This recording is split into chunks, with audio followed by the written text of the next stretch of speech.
8% royalty bonus, 5% technical bonus. जब इस business की शुरुआत करोगे ये थोड़ा ऐसा चलेगा, सबका चलता है, वो भवानी शंकर जी हो, अशोक भाई हो, हरीश ठूमर जी हो, भगवती जी हो, सुशांत जी हो, विजय मौर्य जी हो, विजय चौधरी जी हो, अमृत भाई हो, ये जितने भी हमारे अगले रेस्पेक्टेड लीडर हैं टेक्निकल, ये सब इसी दौर से गुजरे हैं। दिनेश चौधरी भी गुजरा है शुरू में। ऐसा पता है क्यों होता है ये? समझे? जब ये बिजनेस किसी को आप समझाने गए, आपने उसको समझा दिया, तो ये बिजनेस ऐसा होता है। जब ये बिजनेस आप किसी को समझाने गए, उसने आपको समझा दिया।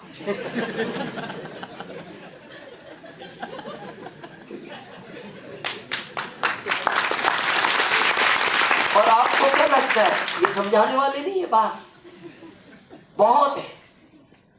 मेरे को एक बात का हमेशा दुख रहा है और होता है, भारत स्वतंत्र देश है, आप स्वतंत्र हो, ठीक है, आपको नहीं करना आरसी मत करो, पर जो कर रहे बेचारे उनको तो करने दो। भारत का व्यक्ति अपने सुखों से दुखी नहीं है, वो आपके सुखों से दुखी है। वो अपने दुखों से दुखी नहीं है, वो आपके सुखों से दुखी है। पड़ोसी को ये नहीं कि ये आरसीम करके कार ला रहा है, वो ये चाह रहा है मेरी नहीं आई, इसकी नहीं आनी चाहिए। कैसे लोग मिलेंगे आपको समझे थोड़ा। इस उतार चढ़ाव में एक बार 3 दोस्त थे, छोटे से गांव के रहने वाले थे। एक बार पहली बार बॉम्बे गए, तो बॉम्बे जाने के बाद पहली बार उन्होंने इतना पानी देखा, समुद्र देखा, तो बोले ओहो दुनिया में इतना भी पानी, अपने देश में इतना पानी। अब वो तो गांव के रहने वाले, छोटा मोटा तालाब देखा। तो एक ने कहा घूम आए, दूसरा बोलता हम में से कोई तैरना नहीं जानता, कहां समुद्र में जा रहा है। तीसरा बोलता नाव है, बोट इंजन वाली, इनसे चलते हैं। तो वो जब नाव वाले के पास गए, नाव वाला बोला ड्राइवर छुट्टी पे है, तुम लेके जा सकते हो तो जाओ, 1 घंटे का 1000 लगता है। तो एक ने कहा यार नाव बड़ी है, इंजन की नाव में तो रहना है, अपने को कहां तैरना है, चलो। अब वो जाते गए, उनको बड़ा आनंद आ रहा है, इंजॉय कर रहे हैं। इंजॉय करते करते वो चलते गए, तो दूसरा दोस्त बोलता है यार आगे किनारा तो दिख नहीं रहा। तो दूसरा पीछे मुड़ के बोलता है अब पिछला भी नहीं दिख रहा।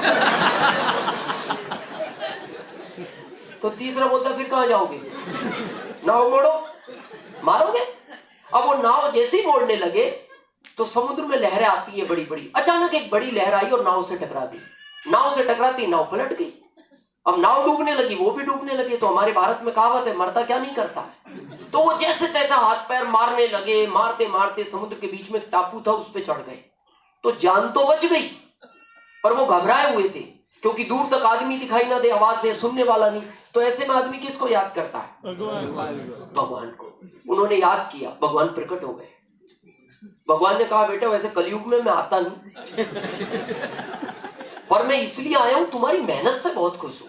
इतने मेहनती लोगों को तैरना नहीं जानते फिर भी बच गए, कितने मेहनती लोग। और आज मैं खुश इतना हूं कि मेरा तुम्हें वरदान है, जो चाहो मांग लो, दुनिया की हर चीज दे सकता हूं। बस शर्त यह है एक बार में मांगना, जो भी मांगना, दोबारा ऑप्शन नहीं है, सोच के मांगना। पहले को पूछा बोल बेटा क्या मांगता है, उसने कहा प्रभु अगर वरदान है खुश हो तो मेरे को अमेरिका का सबसे अमीर आदमी बना दो। तथास्तु। जैसी तथास्तु कहा, एक गया, जहां पहुंचना था पहुंच गया। अब कितने बचे? 2।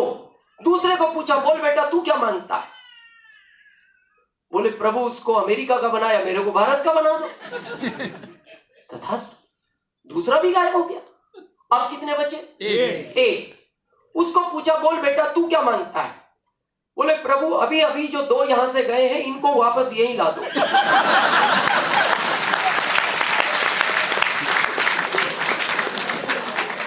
तथास्तु। वो तो वरदान था। अब जैसी तथास्तु कहा तो अमेरिकन इंडियन दोनों टापू पे, ये फिर 3 हो गए। भगवान नाराज हो गए। भगवान ने कहा बेटा अब खुश नहीं हो। उस तीसरे को कहा अरे वरदान तो तेरे को भी था, सेम वरदान था। अरे ये अमेरिका का बना, ये भारत का बना, तो तू कहीं का तो बनता, जापान ऑस्ट्रेलिया कहीं का तो बनता। तो उसने भगवान को कहा प्रभु सीधी सी बात है, मेरे को बनना नहीं, मैं दूसरों को बनने नहीं दूंगा। ये लोग बाहर हैं, ये बाहर हैं, और इनसे बचने के लिए ये मीटिंग की जाती है, ताकि जब वो बार बार कहे कि तुमसे ये नहीं होगा, और यहां हर अप्लाइन कहता है you can do it, you can do it, मैं साथ हूं तुम्हारे, यू कैन डू इट, तुम कर सकते हो, फिर एक दिन आपके अंदर ताकत आती है, yes I can do it, मैं कर सकता हूं।